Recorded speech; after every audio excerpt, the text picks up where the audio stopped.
অবরোধের সাথে, মানুষকে কষ্ট দেওয়ার সাথে ইসলামের কোনো সম্পর্ক। অতএব আমরা নবীদের আন্দোলন করব। রাজি আছেন আপনারা সবাই? নবীরা যা করেছেন তা করব, সবাই রাজি আছেন? বাংলাদেশ মেরুকরণ হচ্ছে, একটা গ্রুপ চলে যাচ্ছে তৌহিদের পক্ষে, আরেকটা তৌহিদের বিপক্ষে। একটা গ্রুপ শিরকের পক্ষে, আরেকটা গ্রুপ শিরকের বিপক্ষে। একটা গ্রুপ কোরআনের পক্ষে, আরেকটা গ্রুপ কোরআনের বিপক্ষে। একটা গ্রুপ ইবলিসের দলে, আরেক গ্রুপ আদমের দলে। একটা গ্রুপ ফেরাউনের দলে, আরেকটা গ্রুপ মুসার দলে।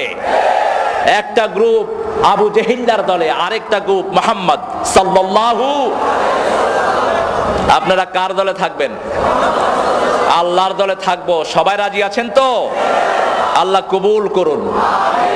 সফলতা বিফলতা রাসূলের দলে থাকার মধ্যে, অন্য কোথাও সফলতা নাই। আজকে নোবেল পুরস্কার যারা পায় এরা হলো ইসলামের জঘন্য দুশমন। এই পর্যন্ত নোবেল পুরস্কার যতজনকে দেওয়া হয়েছে সবগুলো ইসলামের জাতীয় দুশমন। উপমহাদেশ থেকে ইংরেজরা যখন 1000 কোটি টাকা ছিনিয়ে নিয়েছিল, সে সময় রবি ঠাকুরকে তারা কিছু টাকা দিয়ে নোবেল পুরস্কার দিয়ে ধন্য করেছে। সে সময় ইংরেজ বিরোধী আন্দোলন চলছিল, রবি ঠাকুর ইংরেজদের পা চাটা একজন গোলাম ছিলেন।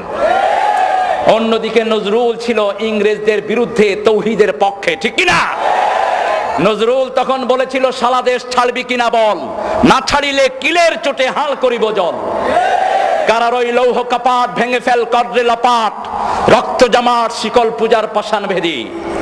একই সাথে এই নজরুল লিখেছে, আল্লাহ আমার প্রভু আমার নাহি নাহি ভয়, আমার কিসের শঙ্কা, কোরআন আমার ডঙ্কা, ইসলাম আমার ধর্ম, মুসলিম আমার পরিচয়। আলহামদুলিল্লাহ বলেন।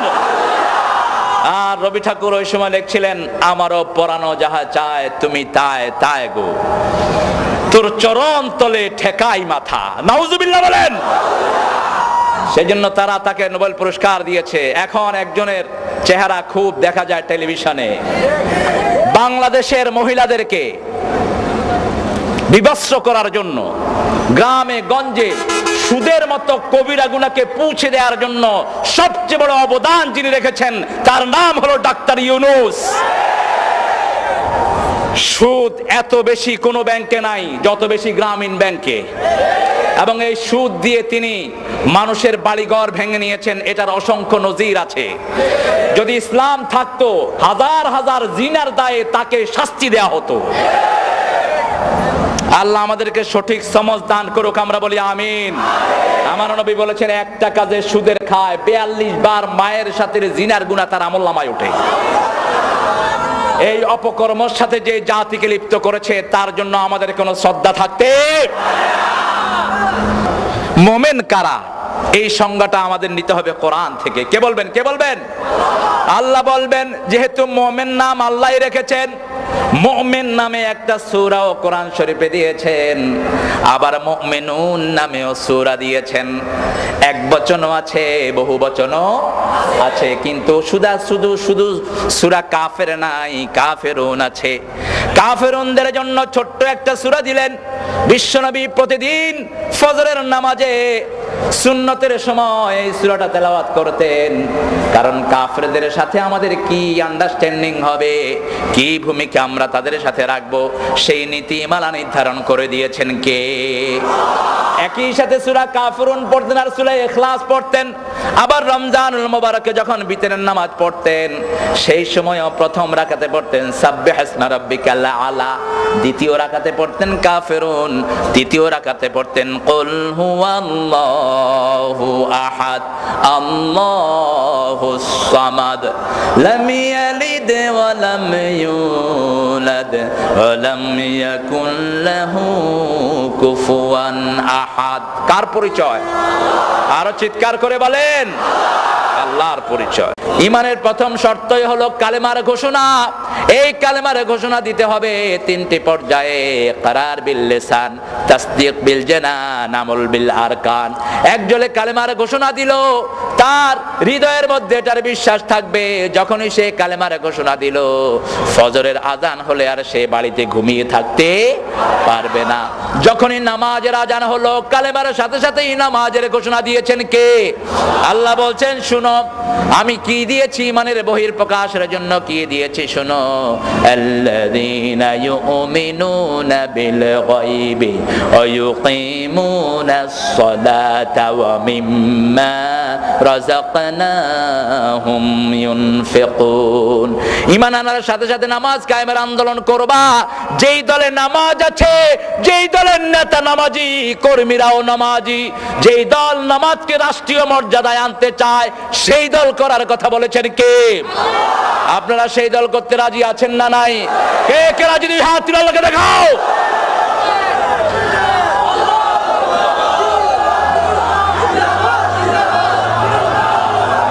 আবার বাংলাদেশে দেখবেন কিছু নেতা আছে নামাজ পড়তে পারে না, আছে না নাই? আমার এক নেতার সাথে দেখা হলো, বললাম ভাই ফজরের নামাজ পড়েছেন? কয় হুজুর এটা না পড়ে পারি। বললাম কয় রাকাত? কয় 6 রাকাত। বললাম ফজরের নামাজ 6 রাকাত? আচ্ছা খুব ভালো, তো আপনি দোয়া কুনুত পারেন তো? কয় পারি না। মানে বললাম কোন নামাজে পড়ে? কয় জানাজার নামাজে পড়ে। বললাম দোয়া কুনুত পড়ে জানাজার নামাজে? কয় হুজুর জানাজার নামাজেই তো পড়তে হয়। আমি বললাম তোর বাপ মারা গেলে তুই দোয়া কুনুত পড়িস তোর বাপের জানাজায়? কয় বাবা আগেই মারা গেছে। কত বড় পোড়া কপাল এগুলো। আল্লাহ এই সব নেতা থেকে আমাদেরকে হেফাজত করেন। ওযু জানে না, গোসল জানে না, কালেমা জানে না, এরকম নেতা আছে না নাই? তোমরা বাংলার জমিন ছেড়ে বাহিরে চলে যাও। কোন নাস্তিকের জন্য বাংলার জমিন আমরা ছেড়ে দেব না। কোন কাফের বেঈমানের জন্য বাংলার জমিন ছেড়ে দেওয়া হবে না। এটা শরীয়তুল্লাহর জমিন, এটা ইখতিয়ার উদ্দিন মোহাম্মদ বিন বখতিয়ার খলজির জমিন, এটা শাহজালালের জমিন, শাহ মাখদুমের জমিন, এটা নজরুলের জমিন, এটা রবীন্দ্রনাথের নয়। আমরা কোন কাফেরের সাথে সম্পর্ক রাখবো না। আমাদের সব জায়গায় ঈমানের ছাপ থাকবে, ঠিক কিনা বলেন? আল্লাহ রাব্বুল আলামিন বলছেন মুমিনদের কাজ কি শুনো। ইন্নামাল মুমিনুনা আল্লাযীনা ইযা যুকিরাল্লাহ ওয়াজিলাত কুলুবুহুম। আমার মুমিনদের পরিচয় হলো যখনই আমার আল্লাহর জিকির শুনবে তাদের হৃদয়গুলো কন্দনরত হয়ে যাবে, তাদের হৃদয়গুলো ভিজে যাবে। মুমিন যখনই শুনবে আল্লাহর জিকির হচ্ছে, দুনিয়ার সব ছেড়ে দিয়ে তারা আল্লাহর জিকিরে অংশগ্রহণ করবে। আর যখনই তারা সুযোগ পাবে আয়াত তেলাওয়াত করবে কার? ওয়াইযা তুলিয়াত আলাইহিম আয়াতুহু যাদাতুহুম ঈমানান ওয়া আলা রাব্বিহিম ইয়াতাওয়াক্কালুন। মুমিন যখনই আমার কোরআন তেলাওয়াত করবে, আমি তাদের ঈমানকে বাড়িয়ে দিতে থাকবো। ঈমানকে বাড়াতে বাড়াতে এমন পর্যায়ে তারা চলে যাবে, দুনিয়ার কাউকে তারা পরোয়া করবে না, একমাত্র আমি আল্লাহর উপরেই তারা ভরসা করবে। এজন্য কোরআন আছে যেখানে আমরা থাকবো, কোরআনের আইন যেখানে আমরা থাকবো। আল্লাহ রাব্বুল আলামিন বলছেন সফলতার জন্য প্রথম দিলাম ঈমান। এই ঈমানকে যদি তোমরা টিকিয়ে রাখতে চাও, এই ঈমানের পথে যদি চলতে চাও, প্রথম কাজ হলো নামাজ। প্রথম কাজ কি? আমরা বললাম আল্লাহ নামাজটাকে কিভাবে আদায় করব? 3টা সূরত আল্লাহ নামাজের বলে দিয়েছেন। আল্লাহ প্রথম বলেছেন হাফিজু আলাস সালাওয়াতি ওয়াস সালাতিল ওয়াসতা। তোমরা নামাজগুলোকে হেফাজত করো, তবে স্পেশালি আসরের নামাজ। কোন নামাজ? আসরের নামাজ। আবার বললেন, শুরুতেই বলেছেন নামাজকে কায়েম করো। নামাজ কায়েম মানে হলো, আমরা বললাম এই নামাজ কায়েমটা কার দায়িত্ব? বিশ্বনবী যতদিন মক্কায় ছিলেন নামাজ কায়েম তিনি করেন নাই, একা একা নামাজ পড়তেন, আল্লাহ ফরজ করে দেন নাই। কেমন আছে? যখনই মদিনায় গেলেন আল্লাহ বললেন আল্লাযীনা ইম্মাক্কান্নাহুম ফিল আরদি আকামুস সালাত ওয়া আতাউয যাকাত ওয়া আমারু বিল মা'রুফ ওয়া নাহাউ আনিল মুনকার। আমার কোন গোলামকে যখন আমি ক্ষমতায় বসাই, তার প্রথম কাজ হলো সে নামাজ কায়েম করবে। এরকম গোলামের পিছনে থাকতে রাজি আছেন তো? আর যারা কয় কোরআনের দরকার নাই, টুপি দাঁড়ের কোনো দরকার নাই, তাদের সাথে আমাদের কোনো সম্পর্ক। এই দেশ টুপি দাঁড়ির দেশ, ঠিক না বেঠিক? এই দেশের প্রতিটি মানুষের সাথে কোরআনের সম্পর্ক বেশি না কম? তোমরাও তো সুযোগ পেলে, যখন সুযোগ পাও কোরআনের মানুষের সাথে ধোঁকা দেওয়ার জন্য হাত তোলো, আছে না নাই? এদের কথা কোরআন শরীফে আছে না নাই? এদেরকে যখন সাধারণ লোকেরা বলে ওয়াইদা কিলা লাহুম আমিনু কামা আমানান নাস, যখন তাদেরকে বলা হয় তোমরা ঈমান আনো যেমন সাধারণ মানুষ ঈমান এনেছে, তারা বলে আনুমিনু কামা আমানাস সুফাহা, বেকুবদের মতো আমরা ঈমান আনবো নাকি? আল্লাহ বলছেন ও মুমিনেরা শুনে রাখো, এদের মতো বেকুব, এদের 14 গোষ্ঠী বেকুব, ঠিক কি না? আলা ইন্নাহুম হুমুস সুফাহা ওয়ালাকিন লা, তারা যে এত বড় বেকুব, কত বড় বেকুব নিজেরাও বোঝে না। অল্প দিনের দুনিয়া দিয়ে আখিরাতকে নষ্ট করে, আর আমরা অল্প দিনের দুনিয়া দিয়ে চিরস্থায়ী আখিরাতকে আমরা গড়ে নেই। ওরা যখন কোনো মিছিলে আসে, মিটিং এ আসে, মানুষকে বলে ও মানুষেরা শুনো, মানুষকে বলে আমরা তো আসলে মুমিন, আমিনান নাসি মাইয়াকুলু আমান্না বিল্লাহি ওয়া বিল ইয়াউমিল আখির ওয়া মা হুম বিমুমিনিন। কার কথা? আল্লাহ বলছেন এরা বলে আমরা মুমিন, আমরা আখিরাতের উপর ঈমান এনেছি। আল্লাহ বলেন খবরদার, এরা কিন্তু মুমিন না। যারা ঈমানের আন্দোলন করবে না, কোরআনের আন্দোলন করবে না, ইসলামের জন্য কথা বলবে না, তারা কোনোদিন মুমিন হতে। কার কথা? কার কথা? আমরা বললাম আল্লাহ এরা কি? আল্লাহ বলছেন এরা হলো ধোঁকাবাজ। ইউখাদিউনাল্লাহ, পড়েন ইউখাদিউনাল্লাহ ওয়াল্লাযীনা আমানু ওয়া মা ইয়াখদাউনা ইল্লা আনফুসাহুম ওয়া মা ইয়াশউরুন। এরা হলো ধোঁকাবাজ, আল্লাহকে ধোঁকা দেয়, মুমিনদেরকে ধোঁকা দেয়। আল্লাহ যে মুমিনদেরকে কত ভালোবাসেন, আল্লাহকে ধোঁকা দেয় আর মুমিনদেরকে ধোঁকা দেয়। তার মানে আল্লাহ কার সাথে আছেন? জোরে বলেন। আমরা বললাম আল্লাহ মুমিনের সাথে আপনার সম্পর্ক কি? আল্লাহ বলছেন শুনো মুমিনের সাথে আমার সম্পর্ক কি। আল্লাহু ওয়ালিয়ুল্লাযীনা আমানু ইউখরিজুহুম মিনাল যুলুমাতি ইলান নূর। দুনিয়াতে যতজন ঈমানের দাবি করেছে, আমি আল্লাহ তাদেরকে আমার বন্ধু বলে কবুল করে নিয়েছি। আল্লাহু ওয়ালিয়ুল্লাযীনা আমানু, কে বলছেন? কে বলছেন? ইউখরিজুহুম মিনাজ যুলুমাতি ইলান নূর। আমার মুমিনদেরকে আমি অন্ধকার থেকে আলোর দিকে নিয়ে যাই। আমার দেশের উপরে সেই জন্য আল্লাহর রহমত আছে না নাই? বেশি না কম? গার্মেন্ট সেক্টরকে ধ্বংস করে দিয়ে বিদায় করে দিতে চাওয়া হয়েছে, কিন্তু আল্লাহ টিকিয়ে রেখেছেন। সুবহানাল্লাহ বলেন। আবার চেষ্টা করা হলো এই দেশটাকেও কার্যকর করে আরেকটা বিদেশি মদত পুষ্টকে এই দেশে এনে বসিয়ে দেওয়া হবে। আমেরিকা, ইংল্যান্ড, দুনিয়ার কোন কাফের দেশের অরাজকতা আমরা সহ্য করব না, ঠিক কি না? ভাউসার সাহেবেরা আসেন আমাদের দেশে। নাম কি? ভাউসার। নাম কি? মাশাআল্লাহ, কুত্তাও বেশি দেয় নাম হলে। ভাউসার, ভাউসার সাহেব আসছে আমাদেরকে প্যাড দেওয়ার জন্য। আমরা বললাম আমরা ভাউসার টাউসার মানি না, আমরা নামাজ আছে যেখানে আমরা আছি, ঈমানের কথা যেখানে আমরা আছি। এজন্য বাংলাদেশের জেনারেল মানুষকে যারাই কিনতে চায় কালেমার দোহাই দেয়, আছে না নাই? কারণ কালেমা ছাড়া বাংলাদেশের মানুষকে কিনা সম্ভব নয়। বুঝতে হবে যাদের আন্দোলনের মধ্যে কোরআনের কর্মসূচি নাই, নামাজের কর্মসূচি নাই, ইসলামের কর্মসূচি নাই, এরাই হলো ধোঁকাবাজ এবং বেঈমান। সেজন্য আমার আল্লাহ বলছেন শুনো, ঈমানের প্রথম শর্ত হলো নামাজ। নামাজ কায়েমের আন্দোলন করবা, যাতে নামাজ যখন রাষ্ট্রীয়ভাবে কায়েম না হবে, তোমরা নিজেদের পরিবারে, নিজেদের সংসারে, নিজেদের দলের ভিতরে যারা থাকবে নামাজ কায়েম করবে তার ঘরে সকাল থেকে নিয়ে রাত পর্যন্ত নামাজ কায়েম করবে। কার কথা? আর ফজরের সময় বেশি করে কোরআন পড়বে। এই দুইটা গুণ যার মধ্যে আমি আল্লাহ পাবো, কিয়ামতের ময়দানে এই কোরআন তার জন্য সাক্ষী হয়ে যাবে। আকিমিস সালাতা লিদুলুকিশ শামসি ইলা গাসাকিল লাইল ওয়া কুরআনাল ফাজর ইন্না কুরআনাল ফাজর কানা মাশহুদা। মাওদুদা। আল্লাহ বলছেন সকাল থেকে নিয়ে রাত পর্যন্ত নামাজ কায়েম করো। কার কথা?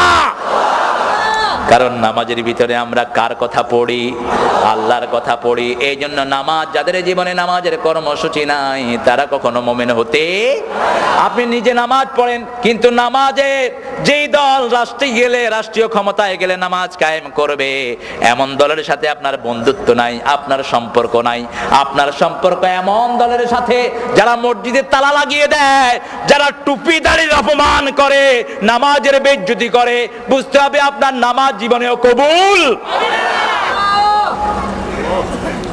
অত্যন্ত স্পষ্ট ভাবে আল্লাহ রাব্বুল আলামিনের হাবিব বুখারীর বর্ণনায় সাইয়েদনা ওমর ফারুকের থেকে বর্ণিত একটি হাদিস বর্ণিত হয়েছে। একটা লোক বিশ্বনবীর পিছনে নামাজ পড়তেন। কি পড়তেন? বিশ্বনবীর সাথে ইফতারি করতেন, দাওয়াতে যেতেন। আল্লাহর হাবিব সাল্লাল্লাহু আলাইহি ওয়াসাল্লাম লোকটা মারা যাওয়ার পরে তারা জানাজায় রওনা হলেন। ওমর ফারুক জামা টেনে ধরলেন। 5টা জায়গায় ওমর একা সিদ্ধান্ত নিয়েছেন। ওমরের সিদ্ধান্তের উপর আল্লাহ কোরআনের আয়াত নাজিল করে দিয়েছে। এজন্য বিশ্বনবী বলতেন, আমার পরে যদি কেউ বিশ্বনবী হতো, আমার ওমর হয়ে যেত বিশ্বনবী। এত বড় কথা কোন সাহাবীর ব্যাপারে বিশ্বনবী বলেন নাই। লাউ কানা নাবিয়্যাম মিন বাদি লাকানা ওমর। আমার পরে যদি কেউ বিশ্বনবী হতো তাহলে সেই সম্মান আল্লাহ ওমরকে দান করে দিতেন। আবার ইসলামের ব্যাপারে সামান্য একটু ত্রুটিও তিনি বরদাস্ত করতেন না। যেখানেই দেখতেন ইসলামের খেলাফ হচ্ছে, তার গর্দানটাকে দুনিয়া থেকে বিদায় করে দিতেন। সুবহানাল্লাহ বলেন। কোন মুনাফিক যখন ইসলামের সাথে বেয়াদবি করেছে, তার প্রতিশোধ নিয়েছেন সাইয়েদনা ওমর। সুবহানাল্লাহ বলেন। বিশ্বনবীর বিচার মানে না এক মুনাফিক।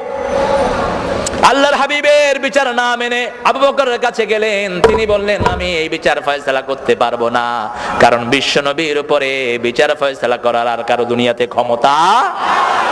লোকটা চলে গেলেন। সাইয়েদনা ওমর ফারুক রাদিয়াল্লাহু আনহুর বাড়িতে গিয়ে বললেন, আমি সানি করাইতে আসছি। ওমর ফারুক রাদিয়াল্লাহু আনহু বললেন, তাহলে প্রথম বিচার কে করেছেন? ওই লোকটা বলল, প্রথম বিচার করেছেন মুহাম্মদ সাল্লাল্লাহু। ওমর ফারুকের সারা শরীর যেন শিহরিয়ে ওঠে। তিনি বললেন, বিশ্বনবীর বিচার কি তোমার পছন্দ হয় নাই? কয় না। তিনি ইহুদির পক্ষে রায় দিয়েছেন, আর আমি মুসলমান, আমার বিপক্ষে রায় দিয়েছেন। এবার আবার জিজ্ঞেস করলেন, তোমার কি বিশ্বনবীর ফয়সালাটা পছন্দ হয় নাই? কয় না। কি করতে চাচ্ছ? কয়, ওমর আপনি একটা ফয়সালা দিয়ে দেন। ওমর বলেন, একটু বসো, আমি ফয়সালা দিতে হলে একটু ভিতরে যাওয়া লাগবে। ভিতরে থেকে খোলা তলোয়ার নিয়ে এসেছেন, এক কোপে শরীর থেকে গর্দানটা নামিয়ে দিয়েছেন। আজকের যুগে যদি এরকম ওমর হতো, ইসলামের শত্রুরা ইসলামকে নিয়ে বান্দরামি করতে পারত না। ঠিক কিনা বলেন? এদেশের কবি কুখ্যাত অসভ্য, কুখ্যাত কবি, আমার নবীকে গালি দিয়েছে এক কবি, এক সাহিত্যিক। মারা যাওয়ার 5 বছর আগে বলেছে আমার নবী নাকি চরিত্রহীন ছিল। যেই নবীর ব্যাপারে সারা কোরআন আল্লাহ অক্ষ করে দিয়েছেন।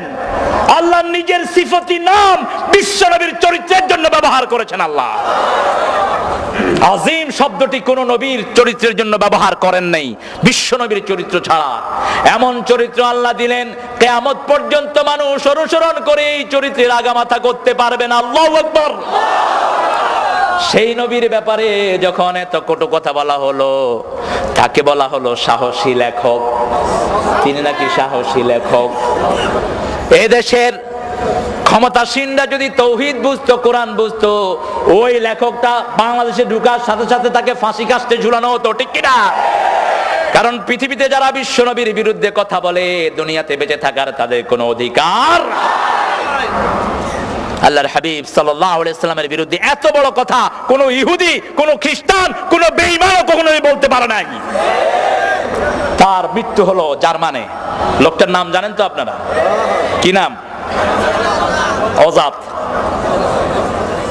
আমি গত রমজানে আমার প্রোগ্রাম ছিল ইংল্যান্ডে, সেখানে এই যে রমজানটা গেল 15, তো ওই রমজানে একটা প্রোগ্রাম ছিল ইংল্যান্ডে। ইউরোপিয়ান সব মসজিদের ইমাম, যারা মসজিদ কন্ট্রোল করেন এদের। তো জার্মান থেকে যারা এসেছে, আমি তাদেরকে জিজ্ঞেস করলাম, how did he die? This atheist, এই নাস্তিকটা কেমনে মারা গেছে? তো তারা বললো যে হি ড্রাগ ভাইগ্রা। ভাইগ্রা একটা মদ আছে যেটা খেলে শরীর গরম হয়। এখন গরম হওয়ার জন্য শরীরে ওই তাপ সহ্য করার ক্ষমতা থাকার দরকার আছে না নাই? জোয়ান বয়সে যেটা খাইবে সেটা খেয়াল আছে বুড়া বয়সে? এই গরমের উপরে গরম গেছে পরে এখন পার্স তো আর গরম হয় না, ভিতরে যেটা ছিল সব শেষ। গরম হওয়ার জন্য খায়া এমন গরম হয়েছে, গরমের ছোট ফুটুস মরে পড়েছিল হোটেলের ভিতরে। এরপরে ঢাকা বিশ্ববিদ্যালয়ের মসজিদের ইমাম সাহেবকে ফোন করা হলো যে লাশ আসতেছে, হুজুর আপনাকে জানাজা পড়াইতে হইবে। হুজুর যখন টের পেলেন যে লাশ আসতেছে, হুজুর গিয়ে উঠছেন বাড়ি। এরা ফোন করলো তার বন্ধুরা, সাহসী লেখক বলে যারা তারে পরিচয় দিয়েছেন, একটা লোক ইন্না লিল্লাহ পর্যন্ত পড়ে নেই বেয়াদবের জন্য। এরপরে যখন আসলো লাশ, হুজুর বাড়ি চলে গেছেন, বরিশালের সোজা সরল মানুষ। কয় হুজুর আপনি কই? কয় মুই বাড়ি আইছি বুঝছো। কয় আপনি বাড়ি গেছেন মানে? কয় মোর অসুখ হইছে বুঝছো। তো কি অসুখ হয়েছে হেই আমার আল্লাহ জানে, কার কি অসুখ হয় এটা তো আল্লাহই জানে। আলহামদুলিল্লাহ বলেন। আমাদের সমাজের ইমামরা হলো সবচেয়ে নির্যাতিত, সবচেয়ে সরল, ঠিক কিনা বলেন? আমাদের দেশের ইমামদের মর্যাদা যদি আমরা ইমামের মর্যাদায় দিতে পারতাম, বাংলাদেশে ইসলামের অবস্থা আরো অনেক ভালো হয়ে যেত। ব্যক্তিত্ব সম্পন্ন কিছু ইমাম এখনো আল্লাহর জমিনে আছে না নাই? জানাজার জন্য গোসল হয়েছে কিনা আল্লাহ ভালো জানে, কারণ গোসলটা দিবে কে? যা খাটলিয়া ধরছে সব কয়টা নাস্তিক আর বেনামাজি, ঠেলায় পড়ে জানাজার নামাজের আয়োজন। এরপরে মুয়াজ্জিন সাহেব ঘুমানো ছিল, মুয়াজ্জিন সাহেবেরা ডাইকা উঠাইছে, উঠ নামাজটা পড়। নামাজ পড়ানোর পরে ইমাম সাহেবরা ধরলো যে নামাজ পড়াইলি কেন? কয় কি পড়াইছি আমি জানি, এর আমার আল্লাহ জানে। বিশ্বনবী জানাজা পড়েন এক লোকের, কে পড়াইছেন? বিশ্বনবী। ওমর জামা টেনে ধরলেন, আল্লাহর হাবিব বললেন আখতানিনি আল্লাহ। ওমর বললেন ইয়া রাসূলুল্লাহ, এই লোকটারা জানাজা পড়ায়েন না। ওহুদের জিহাদে পিছন থেকে লোক নিয়ে ভেগে গেছে, কত বিভিন্ন ভাবে আপনাকে কত কষ্ট দিয়েছে, মুসলমানদের জাতীয় দুশমন ছিল এই লোক। আল্লাহর হাবিব বললেন আমার আল্লাহ তো আমাকে এখনো নিষেধ করেন নাই। বিশ্বনবী তারা জানাজায় দাঁড়ালেন, এত লম্বা দোয়া পড়লেন, নিজের মুখে লালা দিলেন তার মুখে, নিজের জামা মুবারক তার কাফনের জন্য দিলেন। আল্লাহ বললেন নবী একবার না দুইবার না 70 বার যদি লাউ তাস্তাগফিরুনা 70 মাররা লান ইয়াগফিরাল্লাহু যুনুবা, যদি 70 বার তার জন্য আপনি maaf চান, আল্লাহ তার জীবনের গুনাহ maaf করবে না। কারণ নামাজ পড়তো আপনার পিছে, সব করতো আপনার সাথে, কিন্তু তার নেতা ছিল মুশরিক। নেতা ছিল কে? তার দল ছিল কোরআন বিরোধী দল। অতএব কোরআন বিরোধী লোক কোনদিন আপনার সাথে কবুল হতে পারে না। সেজন্য আমার আল্লাহ বলছেন প্রথমে তোমার নেতা ঠিক করে নিবা, কোন নেতার পিছনে যাবা। কিয়ামতের ময়দানে সূরা বনী ইসরাঈলে আল্লাহ বলছেন আমি কোন মানুষকে একাকী ডাকবো না। ইয়াউমা নাদউ কুল্লু উনাসিন বিইমামিহিম, আমি প্রত্যেক মানুষকে তার ইমাম সহকারে ডাকবো। কার কথা? ইমামকে আগে ডাকবো, কোন নেতার পিছনে চলেছে সেই নেতাকে আগে ডাকবো, তারপরে কর্মীদেরকে ডাকা হবে। নেতা সাহেব আসবেন, জীবনেও পশ্চিম দিকে ফিরে আষাঢ় খায় না, এরকম নেতা আছে না নাই? কমিউনিস্ট আছে না নাই? নেতা সাহেব আসবে, আরে সর্বনাশ। কর্মীদেরকে আল্লাহ বলবে দোকান ভাঙছিলি কেন? কই এইটা কইছে। ওই মানুষের কষ্ট দিয়েছিলি কেন? এই যে এই নেতা কইছে ইন্না সাদাতানা ওয়া কুবারানা ফাআদাল্লানা, আমাদের এই নেতাগুলো আমাদেরকে গোমরা বানিয়েছে, আমাদেরকে পথভ্রষ্ট করেছে, মানুষকে অত্যাচারিত করার জন্য সব সময় কুমন্ত্রণা দিছে। নামাজের কথা বলে নাই, রোজার কথা বলে নাই, মানুষের উপরে ইহসানের কথা বলে নাই। কথাগুলো কোরআন শরীফে আছে না নাই? এবার নেতাগুলো কি জবাব দিবে সেটাও সূরা ইব্রাহিমে আল্লাহ তুলে দিয়েছেন। আল্লাহ বলছেন নেতাগুলো সেই দিন বলবে ফালা তালুমুনি, পড়েন ফালা তালুমুনি ওয়ালুমু আনফুসাকুম, আমাদেরকে বৎসরা দিও না, আমরা তো তোমাদেরকে কোরআন দিয়ে ডাকি নাই, হাদিস দিয়ে ডাকি নাই, সাহাবীদের চরিত্র দিয়ে ডাকি নাই, নবীদের কথা দিয়ে ডাকি নাই, কোন মুমিনের উপমা দিয়ে ডাকি নাই। দাউতুকুম ফাস্তাজাবতুম লি, এমনি ডাক দিয়েছি, দলে দলে আমাদের ডাকে সাড়া দিয়েছো, এখন কেন আমাদেরকে দোষারোপ করো? আছে না নাই? এবার কর্মীরাও হতাশ, নেতারাও হতাশ। এবার বলবে আল্লাহ যেহেতু জাহান্নামে যেতেই হবে, রব্বানা পড়েন, রব্বানা আরিনাল্লাযাইনি আদাল্লানা মিনাল জিন্নি ওয়াল ইনস নাজআলহুমা তাহতা আকদামিনা লিয়াকুনা মিনাল আসফালিন। ও আমাদের রব, show us those leaders, show us those people who make us stray। ওই লোকগুলোকে দেখায়া দেন যারা আমাদেরকে গোমরা করেছে, আমাদেরকে তাওহীদের পথে আসতে দেয় নাই, নামাজের পথে আসতে দেয় নাই, আযানের পথে আসতে দেয় নাই, ঈমানের পথে আসতে দেয় নাই। আল্লাহ আমাদেরকে ওই সমস্ত নেতাগুলো থেকে আপনি হেফাজত করেন। সেজন্য নামাজ আছে যেখানে আমরা থাকবো, 5 ওয়াক্ত নামাজ কোনোদিন ছেড়ে দেব না। রাজি আছেন তো? কারা কারা একটু আল্লাহকে দেখান, বলেন হে আল্লাহ, জীবনে আর কোনোদিন 5 ওয়াক্ত নামাজ, ফরজ রোজা, ফরজ পর্দা, ফরজ ওজনে সঠিক দেয়া ছেড়ে দেব না। আমিন ইয়া রাব্বাল আলামিন। আমাদের মিছিলগুলোতে তাকবীর থাকবে কার? আরো জোরে বলেন কার? কারণ নামাজে যেটা সমাজেও, ও নামাজি কোরআন দিয়ে নামাজ পড়ো, সমাজ কেন গড়ো না? বলেন ও নামাজি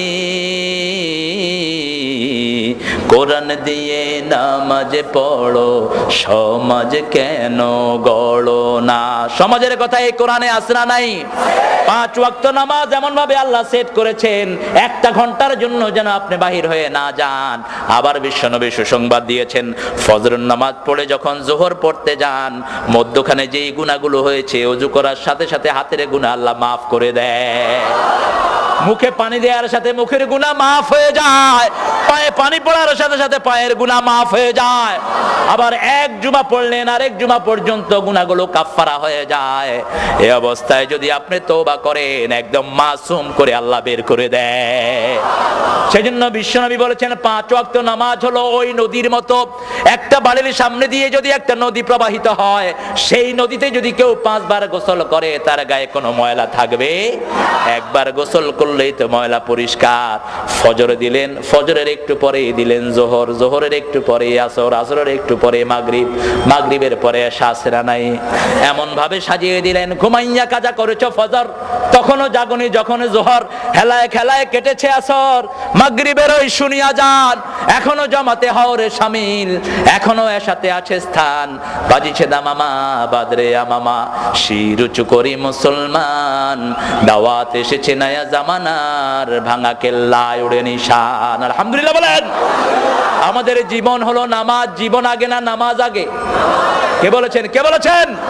আল্লাহ বলছেন বিশ্বনবী 5 ওয়াক্ত নামাজে তাকবীরে তাহরিমা বেদে এই আয়াতটা পড়তেন। পড়েন, কুল ইন্না সলাতি ওয়া নুসুকি ওয়া মাহইয়ায়া ওয়া মামাতি লিল্লাহি রাব্বিল আলামিন। বলো আমার নামাজ, আমার কুরবানি, আমার জীবন, আমার মৃত্যু সবটা কার জন্য দিলাম?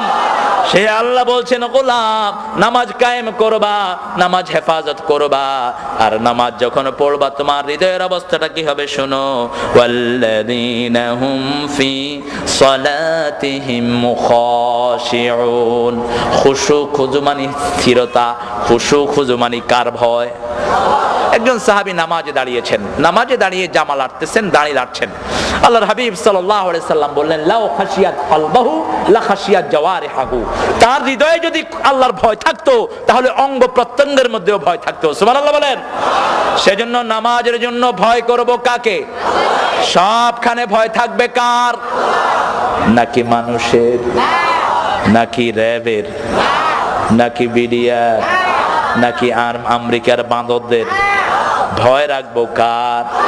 জীবন হলো ওয়ান টাইম, বারবার জীবন পাবো না, একটাই জীবন, ইমানের উপরে থাকবো। রাজি আছেন না নাই?